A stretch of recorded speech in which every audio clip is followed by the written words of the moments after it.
চট্টগ্রাম রাজউদ্দিন বাজারে বাজার পরবর্তী বাজার পরিস্থিতি নিয়ে আমি আছি আব্দুল হাকিম। স্বস্তি নেই ভোক্তাদের মাঝে।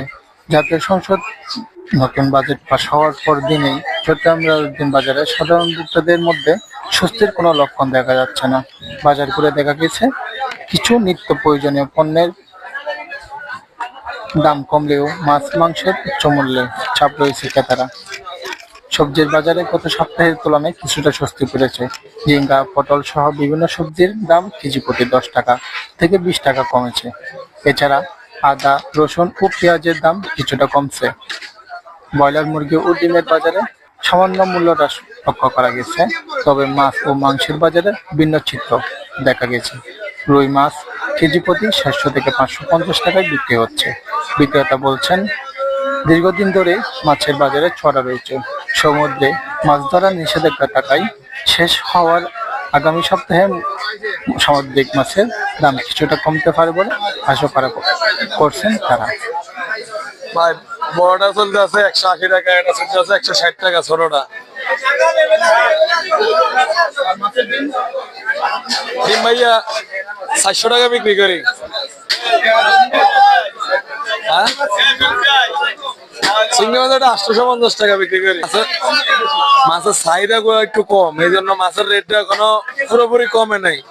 মাছ বেশি হলে মাছের দামটা কম, ধন মাছ কম তো শর্টের মিন্দে আছে, এই জন্য মাছের দাম একটু বেশি হয়। কমবো, আশা করি কমে যাইব।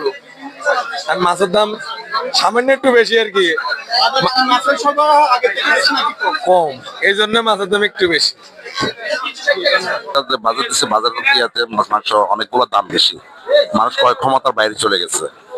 মানুষ কিন্তু হিমশিম খাচ্ছে, সাধারণ মানুষ তো বাজারে করতে পারতেছে না। মুরগি যে ফার্ম মুরগি 160 টাকা মুরগি, 120 টাকা মুরগি, এখন 400 টাকা কেজি।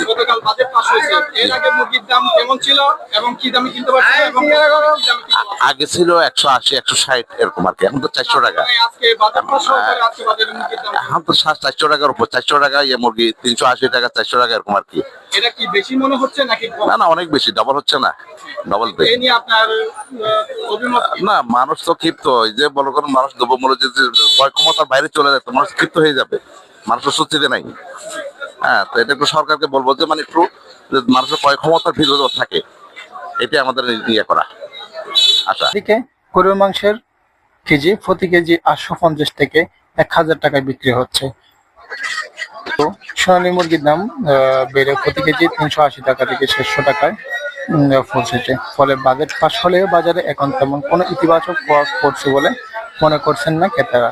বাজারে কেনাকাটা করতে আসা একাধিক ভোক্তা জানান, নতুন বাজেট থেকে তারা নিত্য পণ্যের দামে স্বস্তি আশা করছিলেন, কিন্তু মাছ ও মাংসের দাম আগের তুলনায় বেশি থাকায় সংসারের খরচ কমানোর সুযোগ নেই।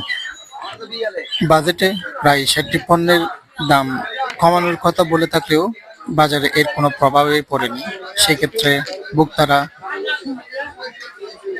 স্বস্তিতে নেই। ব্যবসায়ীরা বলছেন, পাইকারি ও খুচরা বাজারের মধ্যে দামের ব্যবধান এখনো উল্লেখযোগ্য।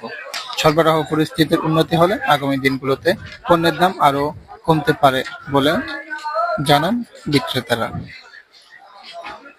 এই ছিল আমার আজকের বাজার পরিস্থিতি নিয়ে সর্বশেষ আপডেট। আব্দুল হাকিম, ঢাকা 4।